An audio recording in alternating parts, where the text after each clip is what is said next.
Jax, no. No, Jax, no, no, no, no. No, Jax, no.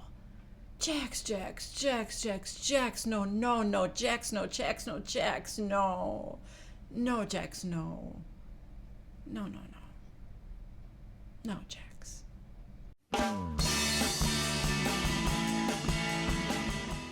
Hey everybody, it's me Jill and welcome to Jill Informed. This is the recap of Vanderpump Rules Season 7, Episode 5, Ice Queens. This episode opens with the whole gang showing up at Vanderpump Dogs. I guess it's the anniversary of when Lisa made that documentary about Yulin and that dog festival. I guess things have gotten better, but it's still going on, and so she's doing another push campaign for awareness. So everybody's there, and they're getting these face tattoos that say stop the violence, and they're taking they're having a photo shoot with all these adorable little dogs. And actually the photo shoot looks cool. I don't know if it's gonna get people to donate or raise awareness, but anyway, that's what they're all there for. I couldn't tell what these things were on everybody's face at first before it got explained. And I gotta tell you, I thought Ken had taken a nasty spill. It looked like he had injured his face. Like I said, everybody is there and James and Raquel show up. So it's a little bit awkward. Lisa does pull him aside. Again, Lisa tells him that he's going to have to change his ways, and he agrees he's going to. He hasn't had a drink. He knows that he has to change. And she tells him that she's going to be meeting with his mother. And he's like, he gets a look. Oh my God, he looks like a little boy. He's like, what are you going to say to her? And Lisa said, I'm going to tell her that she needs to support you, James. To the confession cam, Lisa mentions that maybe she shouldn't get so involved in their lives. You think? You're their employer. I mean, it's very inappropriate how involved she gets in their lives. But I suppose this is not a normal boss-employee situation, is it? So we see Stassi and Ariana sitting together, and what else do they do together, these two? Talk about their damn birthday party. Honestly, I'm so happy that after this episode, that party's over, because if I have to hear one more word about how epic this party is going to be because the two of them are collaborating, and how nobody has ever done winter in the summer before. You may want to do a little fact checking there, girls, because I'm pretty sure the whole Christmas in July thing was not made up by you two. Anyway, they're talking about the party and that James really should not be there. Under the current circumstances, James really should not be there. And Ariana said, oh, I hate that I have to uninvite him. I'm laughing only because Peter just did that. He just got disinvited to Peter and Carter's birthday party. Ariana calls him over. Oh, James, can you sit down for a minute? And he's like, okay. And he sits down and she's like, I would be happy to have you at the birthday party, James, but some people are feeling a little uncomfortable around you. So I'm sorry, And he goes, you're uninviting me. And she's like, so he's like, okay, is that all? Can I go now? Why do I feel sorry for James? He's such a little punk. I don't know. I guess because he is young. You know, he's 26 years old or something. You do stupid things when you're in your 20s. That's what your 20s are for. So I kind of just feel bad. I mean, a little bit. Next, we are at Tina K Salon with Lala and Brittany, and they're getting booty smoothies. I laugh, but I swear to God, if I had unlimited disposable income, I would be getting all of those treatments.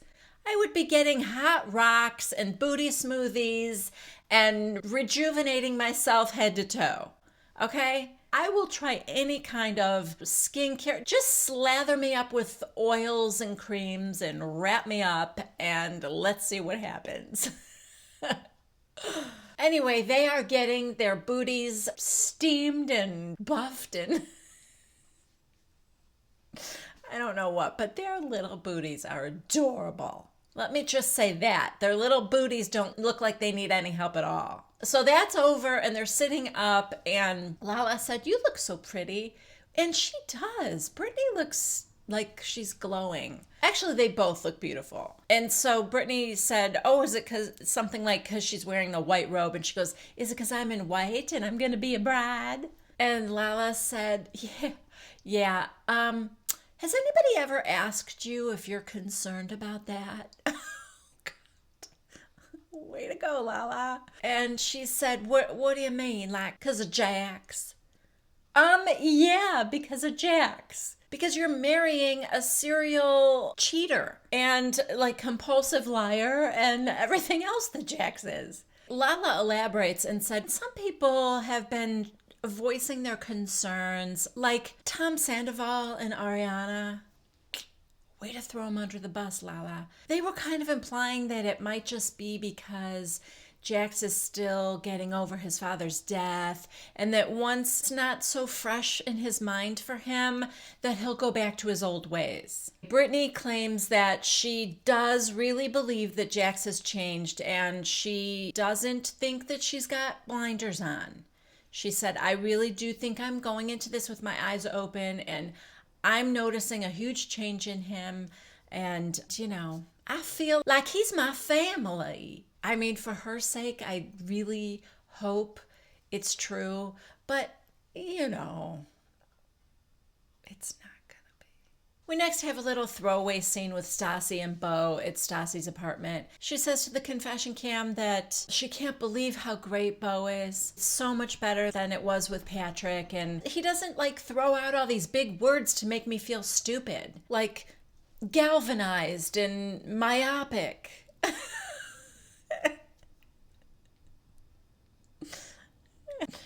Oh, it's so cute.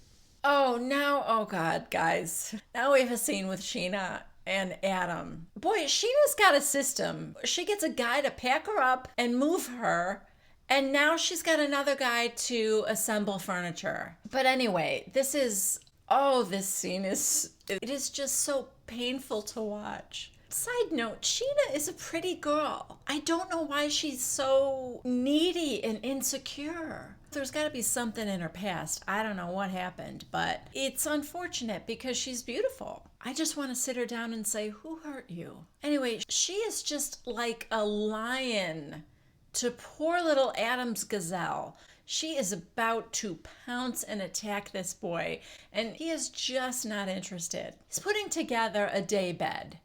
And Sheena's like, "Oh, well, maybe we could try it out later." Nudge, nudge, wink, wink. He is not taking that bait. Then she says, "I'm going to go take a shower. You can join me if you want." "No, thank you." She leaves. She goes, "I'm going to leave the door open just in case you want to join me." You can close the door. He doesn't. She's being really obvious, and it's really obvious he's not interested. To the confession cam, she said, "He makes my vagina dance." Okay. Unfortunately, she's not making any part of him dance. The next scene is at TomTom, and James's mom, Jacqueline, shows up to have a talk with Lisa. Again, we are reminded that Jacqueline herself is 9 months sober, and Lisa tells her she looks great and she can tell that she's sober. Then Lisa starts telling her about James. She said, "He has a terrible disrespect for women." And Jacqueline goes, "Let me just stop you right there. I know about this whole movement of women, but when they come after my son, where does he go?"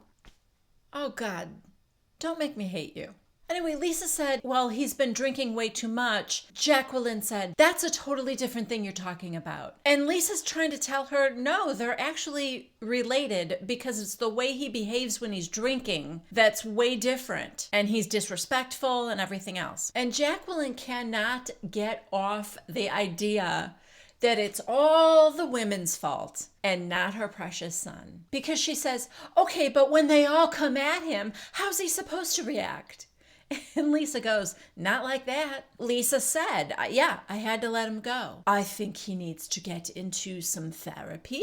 I think he needs anger management courses. And as his mother, you need to tell him that he must never speak to women like that.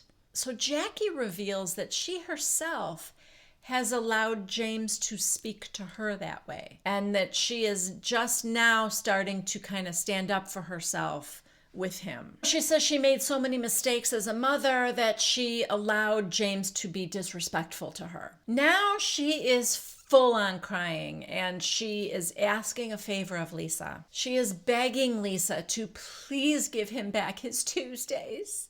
She's afraid for him to have everything be taken away from him at once, which I do kind of get. But what else is being taken away from him? His job really was the only consequence to his drinking. I understand being afraid for your child, to have like everything be pulled out from under him when he's got a drinking problem and she's afraid he's going to go in the wrong direction. I get that, except what else is being taken away from him other than his job? I mean, he's got his apartment, he's got his girlfriend who is gonna apparently be by his side till the end of time. Losing his job seems to be the only consequence he's suffering. I don't know. Next we see the Toms going to Villa Rosa to meet with Lisa, and I swear to God, and I'm not even saying this is wrong, but like Schwartz is treated like a child.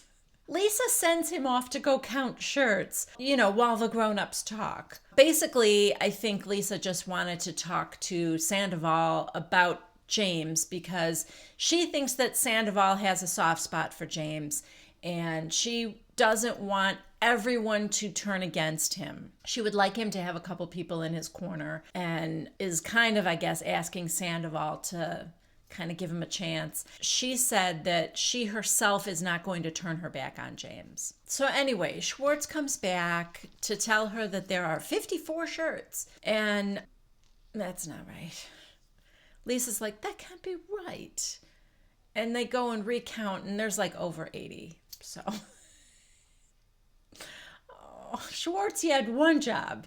So anyway, he was only off by 30 shirts. I'm guessing that maybe Raquel was not the only one in the classroom watching Winnie the Pooh.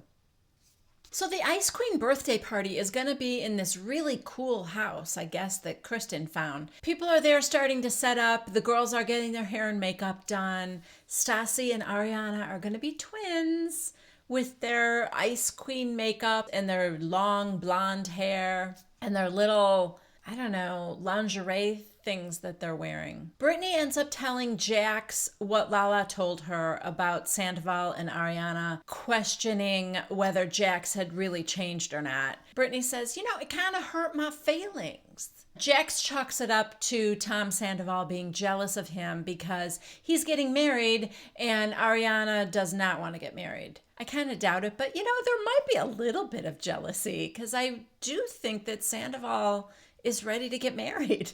Next, we are at James's apartment, and the doorbell rings, and it's Lisa Vanderpump. She comes and sits down, and they have a talk. She tells him that she talked to his mom, and they talk about his mom's sobriety, and they talk about his new apartment, and Lisa said, clearly you prefer to live here than with that weird old guy. And then we get a flashback to his old roommate, Paul. Remember that old guy? Oh, God. He was a little creepy, and it was bizarre. Then James tells Lisa that his dad is actually living with Paul now. Lisa goes, why? Maybe you guys know this. I don't even know who Paul is, or how James knows him. Maybe he was a friend of his dad's? I don't know, but it is weird. Anyway, James says that his dad is there just until he gets back on his feet. And Lisa ends up telling him that she's not going to give up on James, that she is going to be there for him. But I did not hear her say that he could have his job back, so I'm not sure what's going to happen there. Okay, back to the winter party. The girls actually do look pretty cool in their icy makeup, and their looks are pretty cool.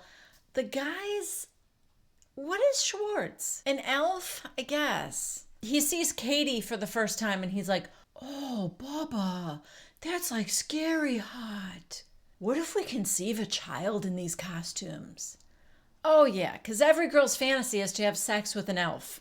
I didn't even see the other guys at first.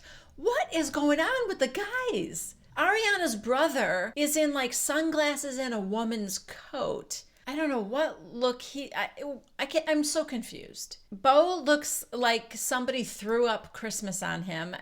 I'm lost. So now Scheana shows up. She has a long blonde wig and the same kind of little like white, I don't know if it's like a camisole or like a little lingerie kind of a thing. Needless to say, she is dressed exactly like the birthday girls. And I don't know if she knew ahead of time. I suspect that she did. But it is just a very strong single white female vibe that Scheana's got going on, and I'm living for it. It is just so Scheana. I mean, you know she didn't want to feel left out. Stassi's mother's at the party too, and she looks gorgeous. I love her look. And of course, Tom Sandoval did not disappoint. Oh, God. I feel like any opportunity he has to break out the weird contact lenses, he is going for it. But, you know, gotta love him. I love how all out he goes for these costume parties. Raquel shows up later. She's got like a very pretty silver dress. Like I said, all the women look fantastic, and Sandoval. The other guys, I don't understand. Even Jax looks okay. Jax is in like a full white suit, which would have been fine, except he also has wings. And I'm not sure how Angel goes with winter. Maybe Christmas. I don't know. I'm trying to get the theme down and I'm very confused. Side note, what is going on with Lala's look this year? It's very mousy and kind of understated for Lala. You know, like with the brown hair, and I don't know. 2 seasons ago, she was on the outs with everybody. And then last season, she was like the hero. She was cool and she had a really cool look, and she, you know, with her blonde hair, how she dressed and everything, and she was just like so cool. And even when she had that song, do you remember her performance and how it turned out to be actually good? It was like shockingly good. I felt like Lala was on top of the world last season, and now she's kind of gone back to being sort of distant from the rest of the group. I don't know if that's because her man is taking up her time. You know what I mean? Like she's gone to Cannes and she's gone to New York for premieres and stuff like that. So maybe she's not filming as much, I guess. Maybe she's kind of phasing herself out. I don't know. I'm just not loving her look this year, so far at least. She's still gorgeous. But she doesn't look like she's dressed for this party at all. I don't know if she said she was just coming from somewhere else. Maybe she did and I missed it. But she's definitely not very dressed up for a party. So anyway, Jax pulls Sandoval aside and tells him, so it's come to my attention that you're talking negatively about my relationship. And that was my opening when Sandoval said, no, Jax, no. He's trying to tell him that that's not really how he feels, and kind of goes nowhere. They're friends again. In the end, they hugged. So now Raquel has worked her way across the room and she's talking to the birthday girls. And she says to Ariana, was it Katie who didn't want James here? And Ariana's like, I mean, I would have loved for James to be here, but he's just not in that position right now with what he's said to some people here. Raquel goes, he hasn't had a drink since that night. Now Kristen pops up from somewhere and she goes, he hasn't had a drink in a whole week and a half? Well, thank God for that. So Raquel is trying to tell the group that James really wants to be the person that they all want him to be, but she thinks that they all want him to fail. I mean, why did Raquel even show up to this party? Even Lisa thought it was weird. She doesn't seem to be having a good time. So then Stassi said, when he body shames my best friend, of course I want him to fail. You would want the same thing if it was one of your friends. Are you? And she doesn't even get it out. And Raquel goes, don't even say that I'm stupid in the head. So Stassi goes, listen, you deserve so much better than that piece of Raquel. He isn't always a piece of. And Stassi goes, I was once in my early 20s, so I was just like you. Yeah. Sage advice from someone who's been in her 30s for about 17 minutes now. But she's telling her, so I get it. I do. I just feel like now that I'm 30, I can give my wisdom to others. And Raquel goes, sometimes it's unwanted wisdom. And Stassi goes, okay. Next, it seems like everyone just got ridiculously drunk all of a sudden. We see Stassi over in the corner with Beau, and she's just kind of hanging all over him, and she goes, I love you so much. And Beau said, I know. Nope. Sorry, this is like a pet peeve of mine, but the only proper response to somebody saying I love you is I love you too. Unless you don't, in which case you shouldn't be in a relationship with them. But if you are in a relationship with somebody and you've both told each other I love yous, whenever that person says I love you, it's not going to kill you. Just say I love you too. Nothing else is acceptable. And I know should never be the response. So now the little chyron at the bottom of the screen says that it's 1:49 a.m. and somebody at the party is looking for Stassi and no one can find her. We cut over to Stassi in the bathroom and she's getting her makeup off and she's done for the night. I don't know if they're all spending the night at that house, but Stassi is clearly. So she's getting her makeup off and she's texting Beau that she's tired and she gets no response. And then she said, where are you? No response. And then she texts that she's going to bed and she wants him to come. And still no response. So now she calls and his phone goes to voicemail. Meanwhile, we're cutting over to the party and we can see that he's still downstairs. He's by that ice luge and people are drinking. He's just laughing and talking to people. I don't even know if he could hear his phone, to be honest with you. But I don't know. All I know is we're not seeing him look at the phone and then, hit ignore or something. Now we see that it's like 2:05 a.m. and Stassi loses it. She calls again. When the voicemail kicks on, she leaves a message saying, I know you read my texts and you are legitimately ignoring me right now. She hangs up, she tries calling again, goes to voicemail, and she smashes her phone down and shatters the screen. And another Stassi birthday party goes down in flames. I'm pretty sure that if I were Stassi, I would never celebrate my birthday again. Not with a big party. It just doesn't go well for her. And that is where this episode ends.